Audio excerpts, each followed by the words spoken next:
네. 그래서 이제 로지기가 답변을 하는 게 낯선 어휘가 나오면 같은 내용을 재준술할 확률이 높기 때문에 경우가 많기 때문에 앞이나 뒤에서 등장한 표현으로 바꿔서 이해할 수가 있다. 이렇게 얘기를 합니다. 그러니까 이제 중요한 거는 똑같은 것이 여러 번 다시 설명이 이제 되는 것이고 거기에서 중요한 거는 표현이라고 하는 것에 어 뭐라고 할까 좀 사실 표현이라고 하는 건 좀 카리스마가 있어요. 그러니까 다른 표현이 나오면은 이건 좀 다른 내용이다. 사실 그런 것도 좀 없지 않아 있죠. 단어마다 완전히 똑같은 거는 없으니까 단어가 달라지면은 또 다른 존재가 나왔다. 이렇게 끌려가는 좀 단어의 카리스마에 조금 압도당하는 좀 정신을 못 차리는 그런 기질이 좀 있죠. 사람이. 그것 그것에 대해서 좀 용기 있게 맞서는 게 좀 독해가 아닌가 좀 이런 생각이 있어요. 그래서 재진술을 할 때 단어가 다르다고 무조건 단어가 다르구나 이렇게 보지 마시고 근데 참 재밌는 거는 결국에는 다르게 표현을 해도 똑같은 것이다. 다르게 표현을 해도 결국에는 같은 내용이구나를 알려면은 참 아이러니하게도 그 단어에 대해서 정직하게 정면 돌파를 해야 된다고 생각합니다. 결국에는. 그래서 결국에는 단어에 대해서 피하는 것이 아니라, 그러니까 결국에는 우리가 본질을 파악한다라는 것은 본질만 생각하는 게 아니라 단어, 텍스트에 대해서 어, 어떻게 보면은 정직하게 의미 파악을 하려고 노력을 해야 되는 거예요. 예. 텍스트를 건너뛰고 본질로 가려고 하는 게 아니라 텍스트에 대해서 어느 정도 알아내려고 돌파를 해야 돼요. 그렇게 해가지고 본질에 대해서 안착을 할 수가 있는 거라고 생각을 하거든요. 그러면은 이제 그거에 대해서 예시를 좀 보죠. Scientific evidence overwhelmingly shows that global warming is one of the most urgent challenges of our time. 지구 온난화가 이제 메인 소재로 글이 이제 시작이 됐습니다. As the Earth experiences what can be called a planetary fever, average global temperatures continue to rise. 여기에서 지구가 겪는 것은 a planetary fever이라고 불리는 것인데, 지구가 지금 겪고 있는 것이, 네, 지금 지구 온난화, 다른 것이, 어, 다른 내용이 일 수도 있지만, 여기서 글로벌 워밍에서 워밍을 피버로 가져간 거죠, 이거를. 그리고 플래네터리. 플래닛이란 단어만 알면은 굳이 플래네터리를 외울 필요가 없습니다. 그냥 행성과 관련된 형용사구나라고 생각하면 되겠죠. 결국에는 여기서 다른 거를 얘기를 하지 않는다라는 걸 못 박는 게 average global temperatures continue to rise. 일반적인 세계 기온이 계속해서 올라간다라고 했으니까 결국엔 글로벌 워밍을 이야기한다라는 것을 알 수가 있습니다. 플라네터리 피버 자체가. 그래서 this라고 했기 때문에 this는 이제 가까운 것을 가리키는 거죠. 앞에서 방금 언급을 했던 그 thermal amplification. thermal이라는 것도 기본 단어이고요. 열에 관련된 이런 뜻이죠. amplification, 우리 amplify, 뭔가 증폭시키는 거. amplification은 그럼 증폭이겠죠. 이게 조금 어려워요. 이렇게 얘기할 수도 있는데 사실 이것도 좀 기본 단어에 해당합니다. 앞에서 얘기했던 거를 다시 언급하기 때문에 얘도 결국에는 글로벌 워밍이구나 라는 거를 알 수가 있죠. Driven by human actions leads to more frequent extreme weather events and disrupts ecosystems worldwide. In some discussions, this phenomenon is even referred to as Gaia's climate shift, underscoring the profound impact on our planet. Regardless of the terms, the core reality remains the same. Urgent action is needed to reduce the impacts of this ongoing heat anomaly. 자, 여기서 보시면은 this thermal amplification 다음에 이것이 더욱더 빈번한 극심한 기후 이벤트로 이끌어질 수가 있다라고 그 다음 단계의 이야기를 하고 있습니다. 지구 온난화에서 연쇄적으로 발생할 수 있는 지구 온난화가 야기하는 일종의 스피노프가 무엇인가 그 이야기를 하고 있는 거죠. 그리고 전 세계적으로 생태계를 방해할 수가 있다. 그것이 this phenomenon입니다. 얘가 글로벌 워밍이 아니에요. 예, 이거는 앞에 이제 지구 온난화랑 다르게 기후 변화죠. 기후 변화라고 하는 개념이기 때문에 이거는 같은 내용을 패러프레이징한 게 아니에요. 예, 그러니까 중요한 거는 이게 똑같은 내용인지 아니면 다른 내용인지 이거를 구별한다라고 하는 것은 결국은 우리가 소위 얘기하는 그 감독회라고 하잖아요. 감으로 하는 거. 그게 결국에는 어떻게 보면은 감독회라고 하는 게 뭐 그런 방법을 쓰냐. 이거 너무 날로 먹으려고 하는 게 아니냐라고 볼 수 있는데 그게 본질을 떠내려고 하는 거거든요. 이 텍스트 안에 있는 에센스를 딱 감지하고 그거를 추출을 하려고 하는 건데 제가 항상 얘기하지만 방금 아까도 얘기했지만 결국 에센스를 정확하게 추출하는 방법은 텍스트를 하나하나씩 어, 결국 돌파를 해야 되는 겁니다. 그러니까 텍스트에 얽매이라는 이야기가 아니라 tek스트를 피하시면 안 돼요. 그러니까 이거를 스킵하고 텍스트를 건너뛰어가지고 본질로 가려고 하시면은 제대로 된 본질로 도착할 수가 없습니다.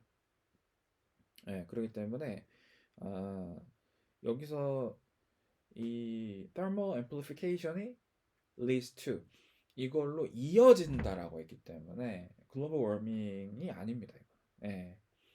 우리가 마치 뭐라고 할까요? 예를 들면은 두통이 심해지면은 결국은 잠깐 두통이 너무 심해져서 잠깐 쓰러질 수가 있다. 이거 두통이랑 쓰러지는 거랑은 다른 거잖아요, 그죠? 네, 당연한 얘기입니다. 그래서 기후 변화에 해당하는 내용을 글로벌 워밍이라고 생각하지 않도록 패러프레이징이 아니라는 점 좀 주의를 해주시고 마지막에 이 urgent action, 이 긴급 조치는 요구가 되는데 바로 이 계속되는 heat anomaly 얘가 이제 지구 온난화예요, 그죠? 이 지구 온난화의 효과를 줄이기 위해서 필요가 됩니다. 어, 음. 그래서 이거는 여긴 이 heat anomaly는 기후 변화가 아니에요. 기후 변화는 단순히 열과 관련된 것이 아니라 그 글로벌 워밍으로 인해 가지고 발생할 수 있는 극단적인 기후 이벤트들을 포괄하는 겁니다. 그리고 생태계를 전 세계적으로 방해하는 거를 얘기를 하는 거기 때문에 단순히 열과 관련된 개념이 아닙니다. 예. 그렇기 때문에 글로벌 워밍을 의미한다라고 볼 수가 있는 거죠. 4번 같은 경우에. 그래서 이거에 관련돼서 이제 로지기가 이제 이야기를 하는 게 주어진 글을 보면 중심 소재가 지구 온난화라는 거를 금방 알 수 있는데 amplification이나 anomaly와 같은 생소한 어휘가 등장하고 있어. 하지만 문맥을 파악하면 어렵지 않게 지구온난화를 가리키는 표현의 일부인 걸 알 수 있지. 그러한 의미에서 위의 네 가지 표현은 모두 지구온난화를 묘사하기 때문에 한 가지 표현만 등장했다고도 볼 수 있어. 결국에는 화려하게 다양한 텍스트 표현에 대해 가지고 물론 각각의 뉘앙스 차이는 있습니다. 예, 이거 뉘앙스 챕터에서도 이제 나오는데 뭐 result와 consequence의 차이라든지 아니면 expect와 뭐 anticipate의 차이라든지 막상 찾아보면은 다 단어의 어떻게 보면 그 시선이 좀 다 달라요. 예, 각자 다른 것을 조금씩 바라보고 있고 근데 중요한 것은 사실 초중고 학습에서 뉘앙스 교육은 메인 이벤트가 아닙니다. 메인 이벤트가 아니고 메인 이벤트는 어, 리저트와 컨시퀀스는 같다라고 가르치는 것이 메인 이벤트입니다. 왜냐면은 기본적으로는 같다라고 별로 다른 거 없어 라고 이제 굉장히 세게 어떻게 보면 좀 투박하게 입장을 한 다음에 그 다음에 미세한 차이점이라고 하는 것이 이제 조금 느껴질랑 말랑 하면은 그때 이제 그게 새로운 화두가 되는 거예요. 사실 좀 달라 이런 식으로. 예. 그런 식으로 이제 가는 건데 전반 제가 이제 뉘앙스 얘기를 하긴 했지만 어, 뉘앙스가 뭐라고 할까 그 주인공은 아니고요. 예. 지금 독해 교육에선 지금 독해 교육에서는 결국에는 어, 거의 등치입니다. 예. 표현이라고 하는 게 유의어라고 하는 게 거의 등치의 관계라고 먼저 봐주시면 되고 이제 그것은 일종의 뭐 동일한 거, 예. 동일한 것을 표현하는 굉장히 다양한 가면들 중에 하나일 뿐이다. 이렇게 이제 보는 게 가장 정확하죠. 그래서 결국 독해를 잘하는 사람은 지문에 사용된 400개의 단어를 100개로 줄일 수 있는 사람이야. 이렇게 얘기를 하죠. 결국에는 다이어트를 하는 거예요. 텍스트 다이어트를 하는 게 어, 독해를 잘하는 사람입니다. 그래서 마치 젖은 수건을 짜서 수건의 무게를 줄이는 것과 같구나. 그렇지. 그래서 같은 대상을 묘사하는 표현들 중에서 처음 보는 어휘가 있어도 어차피 그 대상을 가리키는 표현이구나 하고 넘어가면 돼. 독해는 이게 되게 중요한 얘기죠. 독해는 텍스트 이면에 있는 뿌리 같은 본질적인 성질들을 감지하고 여기서 본질적인 성질이라고 하는 게 뭐냐면은 방금 얘기했었던 그 지구온난화 지구온난화라고 하는 어떤 하나의 대상일 수도 있고요. 결국에는 아니면은 뭐 인위성 혹은 자연스러움, 일반성 혹은 구체성 혹은 일시적인 거, 금방 사라지는 거, 아니면 뭐 영원한 거, 엄격한 거, 아니면은 어 뭐라고 할까요? 좀 절도가 없는 거, 헐렁한 거, 뭐 이런 본질적인 어떤 퀄리티들 있잖아요. 이런 퀄리티들을 느끼는 거죠. 이성적이냐, 뭐 감성적이냐 이런 것들. 결국에는 그 어떤 성질들을 지문에서 제시를 하는가 이거는 본문에 따라서 달라요. 예. 뭐 예를 들면 과학적인 것과 아니면은 말 그대로 그냥 눈대중 느낌인 거 이런 것들을 구도로 해가지고 글이 전개가 될 수도 있고 그러면은 뭐 다양하게 화려하게 표현을 하고 뭐 예시를 주고 뭘 하든 간에 거기에서 성질들만 잘 어, 느껴내면 되는 겁니다. 예. 그러면은 수많은 가지처럼 뻗어 있는 표현들을 텍스트들을 이해 수렴시키는 작업이지.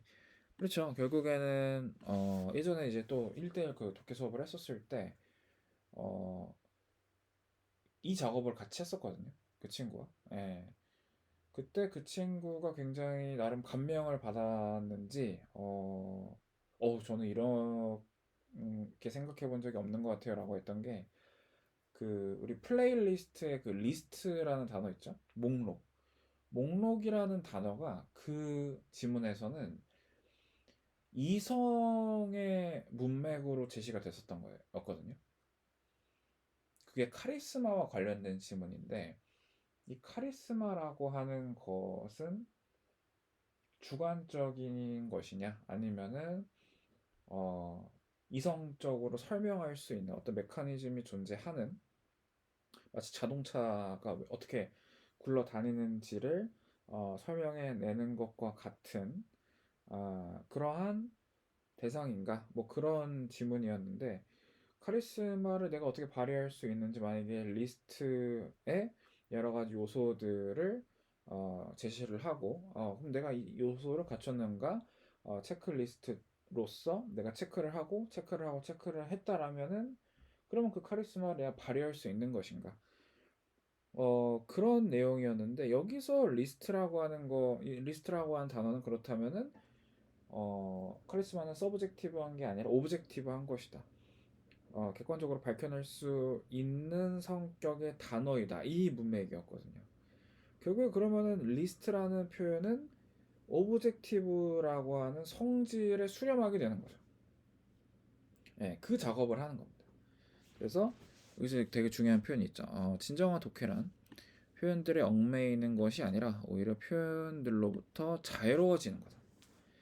예, 그래서 텍스트에 얽매이는 거랑 이 텍스트 하나하나에 도망치지 않고 정직하게 의미를 이제 파악해 내려고 하는 거랑은 다릅니다. 예. 그러니까 결국에는 텍스트에 얽매인다라고 하는 게, 이제 텍스트가 바뀔 때마다 이거 좀 다르다, 뭔가 혼란스럽다, 이렇게 보는 거거든요. 어 그거는 그거 발생하는 이유는, 물론 이제 독해가 처음이라서 뭐 물론 그런 것도 있겠지만, 독해라고 하는 그 행위에 대해서 무엇을 핵심으로 보고 무엇을 일종의 좀 표면으로 볼지, 껍데기로 볼지에 대한 일종의 세계관이 잡혀있지 않다라는 의미에 더 가깝습니다. 예. 그렇기 때문에 우리가 우리 아까 뭐 앞에서 얘기했던 것처럼, 우리가 교육이라고 하는 거를 너무 이미지로 이해를 하고 있다 보니까, 예, 그 말 그대로 외국어 교육이라고 하는 게 정말 글자가 주인공이 돼야 되는 그런 것인가? 왜냐면 너무 글자가 주인공이 되는 게 외국어 교육인 것처럼 이제 이미지화를 시켰기 때문에 사람들이 당연히 그렇게 생각할 수밖에 없는 거죠. 단어에 집중해야 된다. 글에 집중해야 된다. 근데 오히려 외국어 학습에 대해서 진정한 외국어 학습은 그 단어 이면의 시선이라든지, 예, 사고방식이라든지, 왜 그렇게 생각을 하게 됐는가라고 하는 문화라든지, 예, 문화가 결국엔 생활이겠죠. 그거를 이야기하는 것이 결국에는 언어학습인 것이고, 그러한 생활과 문화가 있기 때문에 언어가 그거를 대신 그거를 표현해 줄 뿐인 거거든요. 예, 언어가 그거를 단순히 표현을 해줄 뿐인 거거든요. 그림자인 거죠. 예, 뭐 일장에서 나오지만 언어는 그냥 그림자일 뿐인 겁니다. 새가 있으면 새 그림자가 있는 거고, 예, 사과가 있으면 사과 그림자가 있을 뿐인 겁니다. 그렇죠? 근데 우리는 그냥 사과보다는 사과 그림자가 훨씬 더 중요한 것처럼 외국어 학습을 배웠던 거죠. 음, 그래서 조금 그런 어떻게 보면 예전부터 쌓여왔던, 외국어 학습이란 무엇인가에 대해서 예전부터 쌓아왔던 그런 피상적인 피상적인 오해죠. 예, 그런 오해를 조금 어떻게 보면은 지금까지 너무 인정하고 와서 독해 교육이, 특히나 외국어 교육이 망가졌다고 얘기하면 좀 그렇고, 외국어 교육이 좀 어떻게 표현하면 좋을까요? 겉돌고 있는 거는 좀 맞는 것 같아요. 예. 중심에 대해서 이야기하지 못하고 겉돌고 있죠. 아무튼 뭐 여기 뒤에 일단 더 뒤에 얘기를 마저 하자면은 하지만 아이러니하게도 그러기 위해선 텍스트 표현을 정면 돌파해야 하지. 그죠? 자, 예를 들면은 험블이 주어졌을 때 단순히 겸손한이라고 해석하는 것이 아니라 겸손하다는 건 높은 위치에 있음에도 불구하고 본인을 낮추고 있구나라고 이해하는 걸 뜻해. 하나의 어휘가 주어진다는 건 한 자동차의 한쪽 부분만 주어지는 것과 같아. 그 한쪽 부분이 주어졌을 때 나머지를 상상하여 자동차 전체를 그려내는 거지. 하나의 조각은 하나의 풍경을 상징할 수가 있어. 여기서 이제 단어를 돌파한다라고 하는 것이 제가 계속해서 얘기하는 거지만 그럼 돌파한다라는 게 정확히 뭐냐? 저는 언어라는 것 자체는 상징인 것 같아요. 우리가 결국에는 모든 언어는 사진이 아니기 때문에 모든 걸 표현하지 않습니다. 그리고 모든 거를 표현하지 않기 위해서 쓰는 것일지도 몰라요, 언어는. 우리가 식사를 했을 때 밥을 먹었다고 하지, 밥이랑 어떤 반찬을 먹었는지까지 다 얘기해야지 그게 상대방에게 받아들여지는 건 아니잖아요. 밥이라고 하는 하나의 조각으로서 식사 풍경 전체를 상징하는 거잖아요. 그러니까 언어는 기본적으로 부분으로 전체를 표현합니다. 기본적으로. 네, 기본적으로. 그러니까 기본적으로 언어는 상징인 거죠. 네, 부분으로 전체를 표현하는 거니까. 음. 근데 이제 언어가 상징 그 자체다라고 하는 이해가 없다면은 되게 많이 헤매는 것 같아요. 그러니까 언어를 어떻게 이해해야 하지? 그러니까 일반적으로 당연한 거지만 많은 학생들이나 많은 사람들이 언어를 이해하는 방식은 기세예요, 기세. 그냥 기세로 이해를 해요. 딱 봐가지고 이해가 되냐? 딱 읽어봤을 때 뭔가 딱 떠오르는 게 있냐? 이런 어떤 기세나 어, 어떻게 보면 동물적인 감각으로 이해를 하는 거죠. 근데 그게 맞아요. 원래 언어라고 하는 것은 기본적으로 기다리는 거죠. 언어를 이해한다라고 하는 것은. 예, 그러니까 말 그대로 계산기를 두드려 가지고 이해한 게 아닌 거죠. 언어를 이해한다라는 것은 일종의 초대인 거죠. 가만히 있는데 딱 느낌이 오는 게 맞습니다. 근데 그거를 넘어서서 이제는 좀 더 우리가 축구를 하는 것도 굳이 축구를 배워야지 축구를 하는 건 아니잖아요. 예, 초등학교 때. 근데 축구를 전문적으로 배우면은 결국에는 체계화된 축구 훈련을 받게 된다라는 거죠. 예. 이해라는 것도 그런 것 같아요. 그냥 일반적으로 책을 사가지고 책을 읽고 그거 자체는 마치 초등학생들이 운동장에서 축구를 하려고 막 뛰어다니는 거랑 똑같아요.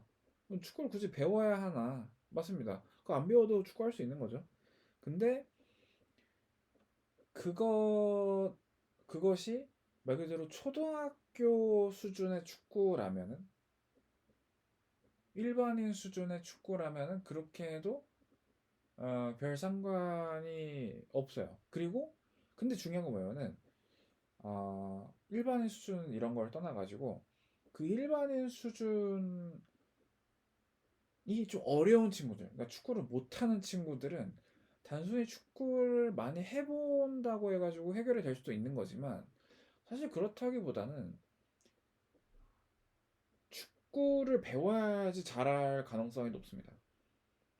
네, 전문적으로 체계적으로 축구를 배워야지 결국에는 축구를 못하는 친구들이 축구를 잘하게 될 가능성이 높습니다. 마찬가지로 언어를 이해한다라고 하는 것은 본능적으로 디폴트 값으로 그냥 기세로 이해할 수도 있어요. 하지만 분명히 축구의 모든 경우의 수를 생각하고 사이언티픽하게 접근을 한 것처럼 이해라고 하는 것도 결국에는 언어가 어떻게 작동하는지를 정확하게 파악해야지 언어의 그 작동 방식에 따라서 나도 같이 이해를 할 수가 있게 되는 겁니다. 아주 정확하게.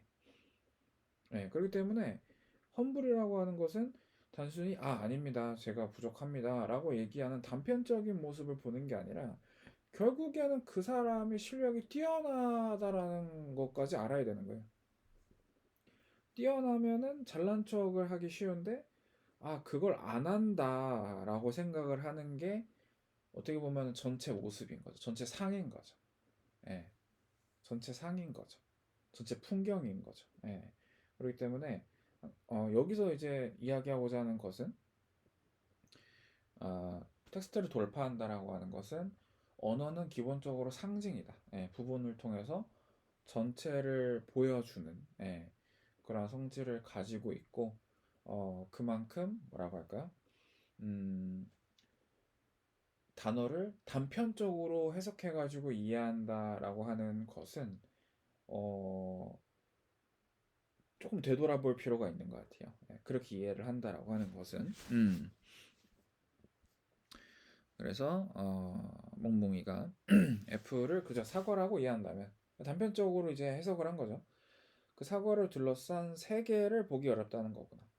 그렇죠. 이제 사과라고 한다라는 F를 그냥 사과로 이해하면은 세계관이 결국에는 세계관을 이해하는 게 독해인 건데 사과를 둘러싼 세계관은 잘 모르겠고 사과만 일단 이해를 하게 되는 거죠. 결국에는 독해의 목적이라고 하는 것이 전체를 보기 위함이구나. 부분으로 전체를 보는 작업이구나라는 깨달음을 얻을 수가 있습니다. 근데 이제 많은 경우에는 일반화된 거를 구체화시켜라. 구체화된 거를 일반화시켜라. 라고 얘기하는 것도 결국에는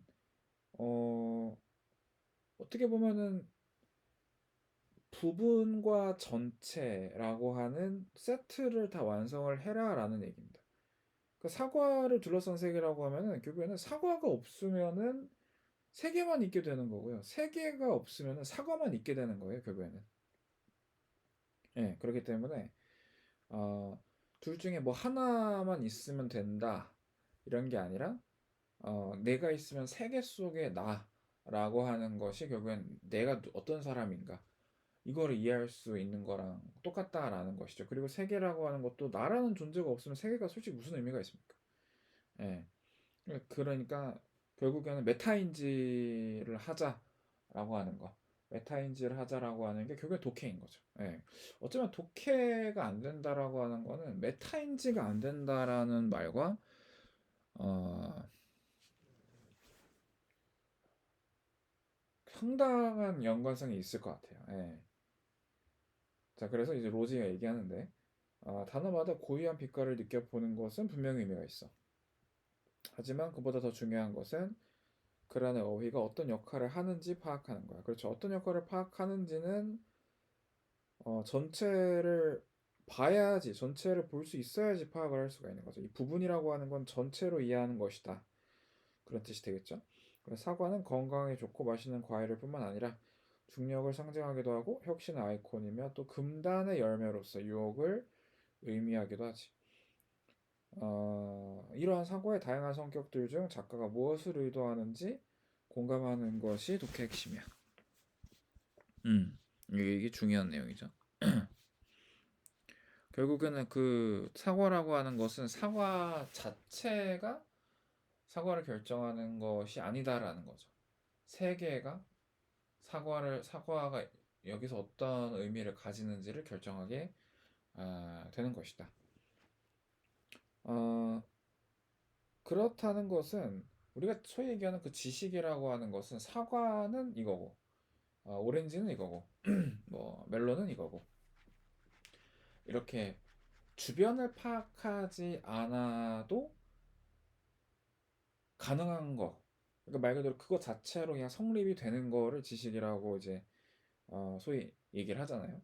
그리고 전문가는 그 지식을 많이 알고 있는 사람으로서 예를 들면 뭐 칸트가 어떤 주장을 펼쳤고 홉스가 뭐 어떤 주장을 펼쳤고 이런 이야기들에 대해서 문맥과 아무 상관없이 그냥 기계적으로 탁탁탁 튀어나오는 게 이제 지식인데, 중요한 거는 독해는 지식 싸움이 아니에요.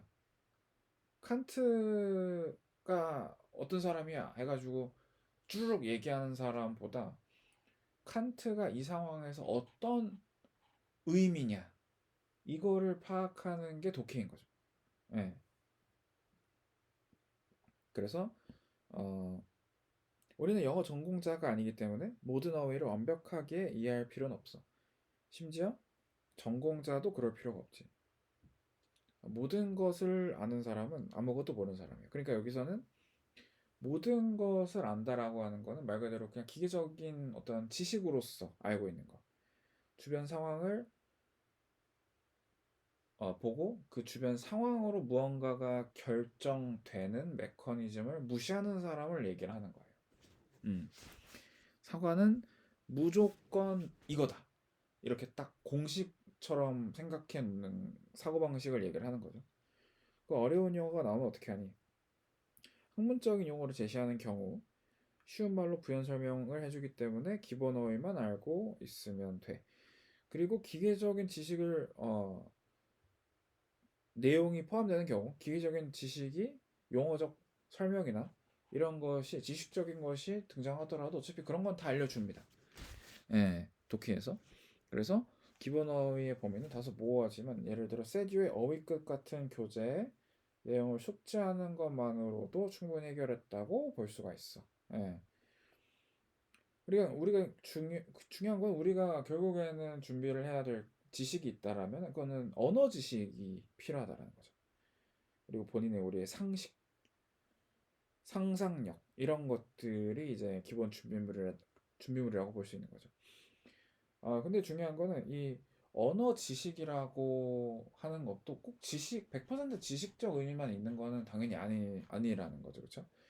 어, 예를 들면은 뭐 share이라고 하는 게 나누다 라는 뜻도 있지만 명사로는 몫이라는 의미도 있는 거죠. 근데 그것과는 다른 의미로 그래서 등장할 수도 있는 거예요. share이라는 단어가. 그랬을 때, 그러면 선생님, 그 어휘책이 없었잖아요. 이렇게 지식적인 접근을, 하지 않아야 됩니다. 지식적인 거, 그러니까 어느 정도는 지식적으로 그냥 공식적인 그런 암기를 해야 되는 거는 어쩔 수가 없는 거지만, 예, 어쩔 수 없는 거지만, 궁극적으로는 그것이 궁극적인 의미가 있다라기보다는 그게 문맥 안으로 들어갔을 때 어떤 특수한 값을 결국엔 획득하게 되는가. 예, 결국에는 그 이야기거든요. 예, 예를 들면은 lion's share. 그러면은 사자의 목? 이게 무슨 소리지? 이렇게 된다라는 거죠. 이게 좀 관용 없긴 한데 이거는 결국에는 사자가 우두머리죠. 동물들 중에서. 그러면 사자가 제일 많은 양을 차지를 하게 된다라는 거죠. 그러한 의미에서 쉐어이라고 하는 거는 가장 많은 몫을 얘기를 하게 되는 거죠. 이거는 단순히 어휘집에서 단어를 지식적으로 획득하는 것, 예. 어휘집에서 단어를 지식적으로 획득하는 것 이상의 문맥이 결정하는, 문맥이 새로운 단어를, 새로운 의미값을 어떻게 보면 좀 생성해내는 쉐어의 의미가 조금 확장되는. 물론 이제 라이언 쉐어는 이게 관용 어구입니다. 근데 중요한 것은 우리가 관용 어구든 아니든 지식적인 그 의미를 딱 얼어붙은 채로 무조건 딱 집어넣는 수학처럼 딱 그대로 집어넣으면 공장처럼 돌아가가지고 답이 나오는 그런 메커니즘이 아니라는 거예요. 그쵸? 예, 독해라고 하는 것은. 결국에는 이 문맥, 카멜레온이죠. 이 문맥에서는 이런 의미가 됐다가 저 문맥에서는 저런 의미가 됐다가 결국에는 부분과 전체의 전체라고 하는 것이 서로 계속해서 상호작용을 하는 서로가 서로를 결정하는 어, 그런 그런 원리 구조라는 것을 이해하는 게 제일 중요한 거죠. 그렇기 때문에 보장되는 게 없어요. 예, 보장되는 것이 없고 매번 가봐야 됩니다. 음, 매번 가가지고 사실 영작을 할 때도 가장 실력이 좋은 선생님은 선생님 이거 영어로 어떻게 해요? 라고 했을 때 어떤 상황에서 그 문장을 지금 쓰는 거야? 이걸 물어보는 선생님이 제일 라이팅을 잘 지도하시는 분이신 거예요. 예. 왜냐면은 결국에 라이팅이라고 하는 것도 독해를 거꾸로 하는 것에 불과한 겁니다. 그러니까 이제 아, 지식적으로 라이팅을 하는 게 아니라 문맥적으로 라이팅을 하는 거죠, 결국에는. 예. 그래서 어, 세듀 어휘끝, 세듀 어휘끝 정도 마스터를 하면은 저는 충분하다고 생각합니다. 예. 수능 정도는 그 정도면은 사실 됐죠. 예. 다른 과목 공부할 것도 많은데 어휘끝이면은 충분합니다. 예. 이 정도 그리고 모든 단어를 다 외울 필요는 없어요. 예. 모든 단어를 다 외울 필요는 없고 그 중요한 거는 어 이런 거인 것 같아. 뭔가 그 제자 중에서 굉장히 영어 독해 점수가 굉장히 우수한 친구가 있는데 그 친구는 그 친구가 말하길 나는 매번 1등을 받지만 어, 지문 내용을 다 이해하지 않는다. 예, 나는 딱 주제만 파악하면은 답이 나온다. 그쵸? 결국에는 메인 아이디어를 잡았다라는 이야기이고 본질에 접근했다라는 이야기입니다. 예, 결국에는 그 얘기는 이제 뭐냐면은 어, 이게 이게 뭐라고 표현하면 좋을까? 이게 결국엔 독해라고 하는 게 지식으로 해결이 되는 체크메이트가 되는 게임이라기보다는 결국에 제가 계속 말씀드리고 있는 문맥으로 체크메이트가 되는 그 상황 파악이 결국엔 체크메이트를 가능하게 하는 게임이기 때문에 지식이라고 하는 것이 물론 중요하지만 결국에는 그 체크메이트를 도와주는 역할입니다. 음, 지식이라고 하는 게. 그래서 어휘끝을 막 독파를 하셔도 결국에는 이걸로 인해서 내가 어휘가 완성됐다라고 생각을 하시면 안 되고 이 지식을 가지고 이제 문맥 안에서 어떻게 색깔이 변하는지 그거를 관찰하는 게 이제 본 게임이다. 그렇게 생각을 하셔야 돼요. 예. 너무 공식적으로 생각하게 되면은 사고가 굉장히 경직됩니다. 예. 그래서 뭐 충분히 해결했다고 볼 수 있어 이렇게 나오고 내용에 있어서 어떨까? 내용도 마찬가지. 학자처럼 모든 걸 세세하게 이해할 필요는 없어. 주어진 글의 주제와 그 주제를 뒷받침하는 이게 중요한 내용이죠. 결국에는 주제와 뒷받침하는 세부사항이라고 하는 것도 부분과 전체라고 하는 개념으로 생각을 할 수가 있겠죠. 하는지 파악할 수 있으면은 충분해. 전체적인 독해 메커니즘을 이해할 수 있으면 된다 이런 얘기고요. 또한 매번 바로바로 이해할 수는 없기 때문에 보류는 엄연한 독해의 일부야. 되게 중요한 얘기죠. 결국에는 매번 바로바로 이해한다라고 하는 그 학습의 이미지, 독해력이 훌륭한 독해력을 가진 사람의 어떤 매스미디어가 만든 이미지가 바로 이거죠. 바로바로 딱딱딱딱딱 듣자마자 이해하는 거, 보자마자 이해하는 거. 근데 그건 어떤 접근이냐면은 지식적 접근이에요. 예. 지식이 내가 있기 때문에 어떻게 보면은 그런 거 있죠. 단어 시험. 그 영어 주면은 한글 쓰고, 한글 주면은 영어 쓰고, 이 1대1 대응식 단어 암기법 있잖아요.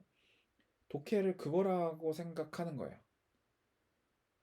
사실 그 방법이 저는 마치 문법에서 오형식이라고 하는, 사실 오형식이라고 하는 개념이 그 영어 문법에서는 아 뭐라고 할까, 일종의 좀 어떻게 보면 심하게 얘기하면 좀 야매입니다. 예. 근데 전 개인적으로 오형식만큼 문장의 폼에 대해서 효율적으로 빠르게 직관적으로 이렇게 테두리를 잡아주는 방법은 감이 없는 거 아닌가라는 생각이 있어요. 저도 그 다양한 방법을 사용해 봤지만 오형식이라고 하는 달콤한 길을 버리잖아요.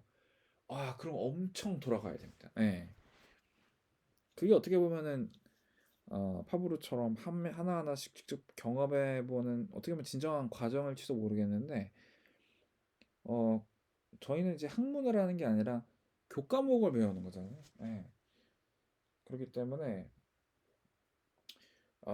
그 단어 외우는 거, 1대1 대형식 단어 외우는 거, 이거는 일종의 어휘 학습에 있어서 오형식이라고 생각합니다. 예, 그러니까 현실적인 방법이에요. 예, 근데 그게 독이 드는 성배라서 어쩔 수 없이 공식적 사고를 할 수밖에 없게 돼요. 그러면은 제가 뒤에서 얘기하는 중국집은 짜장면이다 이렇게 접근할 수밖에 없게 돼요. 중국집에는 다양한 요리가 있죠. 근데 거기에서 중국집은 무조건 짜장면이야 라고 공식화를 시키는 거예요. 문맥에 따라 다를 수도 있죠. 여기서는 중국집이 짬뽕일 수도 있고 탕수육일 수도 있고, 그건 봐야 하는 건데, 예. 좀 그런 의미에서 바로바로 이해한다라고 하는 이미지는 지식적 접근의 독해인 거죠. 예. 하지만 독해라고 하는 거는 그런 게 아니다. 그래서 보류가 굉장히 자연스러운 어, 행동입니다. 그러니까 이해를 하지 않고 그냥 내비두는 거죠. 그냥 일단 지나가는 거죠. 일단. 왜? 아직 문맥 파악이 완벽하게 안 됐어. 상황 파악이 완벽하게 안 됐기 때문에 섣불리 결정을 내리지 않는 겁니다. 그래서 좀 더 둘러보고 왔을 때, 이게 그 내용이었구나 라고 이제야 전체와 부분이 잡히는 겁니다. 지금 보류가 된 부분은 어느 일부분 이해가 안 된다는 거예요. 근데 전체가 이해가 되니까, 즉 메인 아이디어가 이해가 되니까, 전반적으로 무슨 얘기를 하고자 하는지가 이해가 되니까 이 부분이 이제 이해가 되는 거예요. 이게 무슨 역할을 하는지 이제야 이해가 되는 거예요. 예. 그렇기 때문에 보류를 할 수 있다라는 것은 본인이 무능력한 게 아닙니다. 보류가 무능력의 이미지를 입고 있는데 전혀 그렇지가 않고요. 오히려 독해에서는 가장 독해스러운 기술입니다. 네, 보류는 기술이에요. 모호하게 이해해도 괜찮아. 모든 것을 아는 사람은 아무것도 모르는 사람이에요. 그러니까 여기서 모든 것을 아는 사람은 지식적으로 해결하려고 하는 마인드를 얘기를 하는 거죠. 그죠? 그냥 암기해 놓은 거, 예, 학력고사 스타일이죠. 그냥 암기해 놓은 거 총알처럼 빵 쏘면은 그냥 이기는, 예, 그런 식이면은 아무것도 모르는 사람이야라고 되는 거죠. 음. 물론 이 제가 지식적인 거에 대해서 너무 부정적으로 얘기한 것 같은데, 칸트의 내용을 예를 들면 칸트에 대해서 내가 많은 어, 글을 읽었어. 책을 한 권 정도 뗐어. 철학책을. 그럼 철학책이 아무래도 빨리 읽혀요. 철학 지문이. 근데 여기서 중요한 게 뭐냐면은, 철학 책을 많이 읽은 사람은 철학 지문이 나왔을 때도 철학 책을 읽듯이 읽어야 돼요. 예, 그러니까 처음 보는 것처럼 읽어야 돼요. 근데 읽어 보니까 내가 전에 읽었던 내용이네 이런 식으로 가야 되는 거죠. 그러니까 철학 지문이 나왔을 때 본인이 알고 있는 거를 그냥 갑자기 그게 딱 튀어나와 버리는, 그러니까 지문을 제대로 이해도 안 했으면서 본인이 알고 있는 것이 총알처럼 튀어나와 버리는 그런 1대1 대응식 암기식의 독해, 그거를 하지 말라는 거지. 기본적으로 내가 많은 지식을 기본적으로 내가 갖고 있는 거는 지문을 이해하는 속도를 굉장히 빠르게 만들어줍니다. 네, 굉장히 빠르게 만들어주기 때문에 평소에 많은 지식을 쌓으셔야 돼요.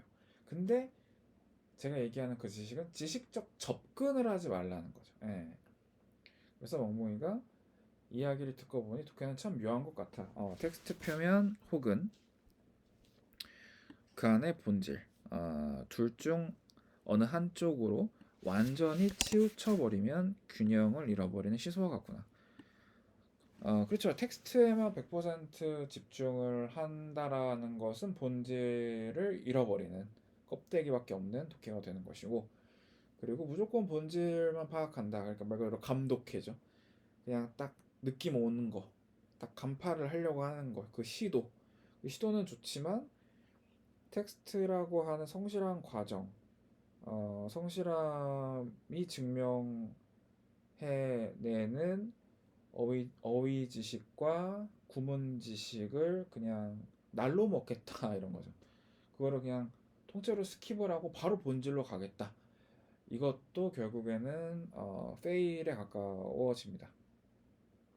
그래서 결국에는 균형을 잃어버리게 되는 거죠. 둘 중에 하나가 치우쳐 버리면. 그래서 마지막에는 좀 너무 원론적인 얘기인데, 언어는 종교와 과학 그 사이 어딘가에 있어. 언어는 믿으면 배신할 것이고 분석하면 산산조각이 나버릴 거야. 그래서 언어의 특정한 모습을 기대해선 안 돼. 언어라고 하는 것이 결국엔 사람과 참 비슷하죠. 예. 결국에는 그 사람이 무슨 말을 했을 때 그 사람의 말을 곧이곧대로 다 믿으면 분명히 그 사람은 언젠가 배신할 겁니다. 언젠가 본인의 약속을 지키지 못할 때도 분명히 있을 겁니다. 평생에 한 번 정도는 약속을 어길 수도 있는 거죠. 사람이니까. 근데 결국 그게 언어예요. 그렇죠? 결국에 예외가 존재합니다. 아무리 철저하게 깨지지 않을 것 같은 문법 규칙도 분명히 예외가 있는 때가 있습니다. 그게 이제 결국엔 언어라는 것이고, 그렇다고 그래 너가 그렇게 뭐 그렇기 때문에 사실 또 그렇기 때문에 그렇게 일관적이 하고 이렇게 분석을 때려버리면은 어 뭐라고 표현하면 좋을까요? 예를 들면은 음 마치 로봇을 분해하면은 다시 합쳐줄 수가 있죠. 원래 로봇이었으니까. 근데 어 모래로 만든 그런 어떤 조각상이 있다고 칩시다. 모래로 만든 거. 그럼 걔를 분리시켜 버리면 그냥 모래로 만들었으니까 그냥 다 흩어지겠죠. 다시 조립이 안 됩니다. 일단 그냥 그걸로 그냥 끝난 거예요. 그냥 그걸로 다 망가져 버린 겁니다. 그러니까 메커니즘이 있는 척 하는 거예요. 언어는. 예. 그러니까 메커니즘이라고 하는 건 자동차 같은 거죠, 원래는. 정말 어디 하나가 잘못돼 뭔가 자동차가 안 굴러가면은 분명히 어딘가에 문제가 있다는 얘기고, 결국에는 그 문제를 우리가 발견할 수 있다라는 얘기인 것이고, 수리하면은 결국에는 그 자동차는 다시 굴러가겠죠. 이게 메커니즘인데, 언어가 그런 거냐? 그렇다고 보기 어렵다는 거죠. 음. 어떤 언어는 우리나라 말은 주어를 그냥 생략해버리고, 영어는 주어를 생략하면 문법이 틀려버리고. 그럼 언어라고 하는 것은 주어가 있어야 되냐 없어야 되냐? 주어가 무조건 있는 게 정답 아니냐? 우리나라 말은 주어를 생략하잖아요. 그러니까 이렇게 분석하기 시작하면, 기준을 세우기 시작하면은 언어를 이해하는 것에서 멀어진다는 거죠. 예. 주어를 생략한 언어도 있고, 주어를 무조건 써야 되는 언어도 있고. 예.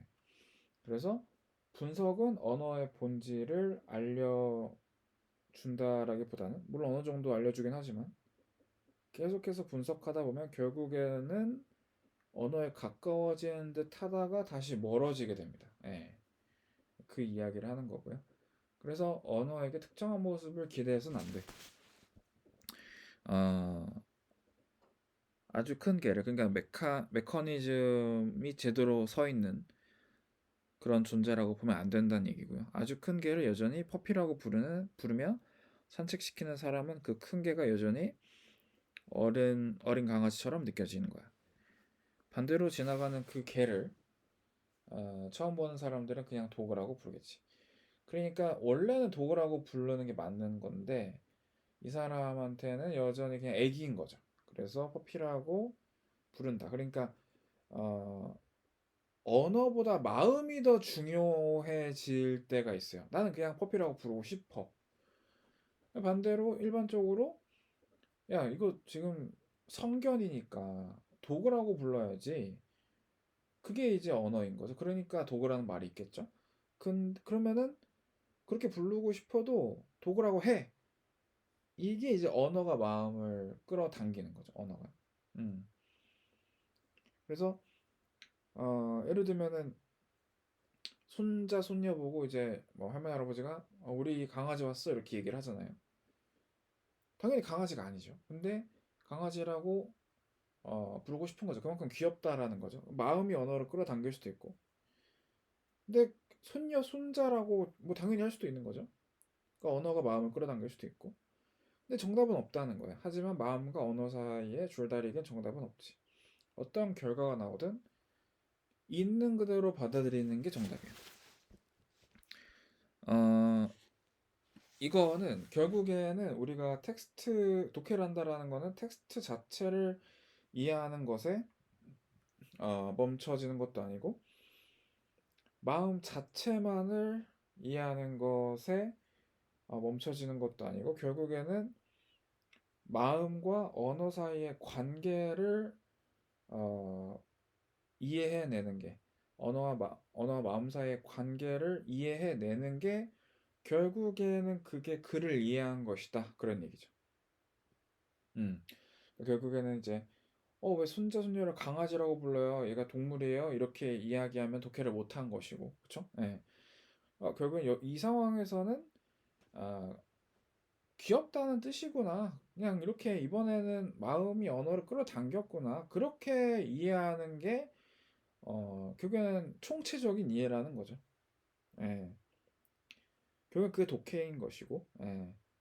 그래서 우리가 해야 할 일은 텍스트라는 표면을 뚫고 정직하게 텍스트를 이제 이해를 하고 본질에 도달하여 텍스트의 한가운데 서는 것이다. 라고 해가지고 이제 결국에는 독해라고 하는 것은 글 자체를 붙들고 있는 것이 아니라 그 안에 사람의 마음이라고 하는 게 존재하는 것이고 언어와 마음 사이에 줄다리기를 계속 하고 있을 거예요. 그죠? 글이라는 것이. 이번에는 마음이 끌어당겼을 수도 있고 이번에 언어가 끌어당겼을 수도 있습니다. 근데 역시나 가장 중요한 것은 그거에서 정답을 자꾸 찾으려고 하시면 안 된다는 거죠. 거기엔 정답이 없다는 거죠.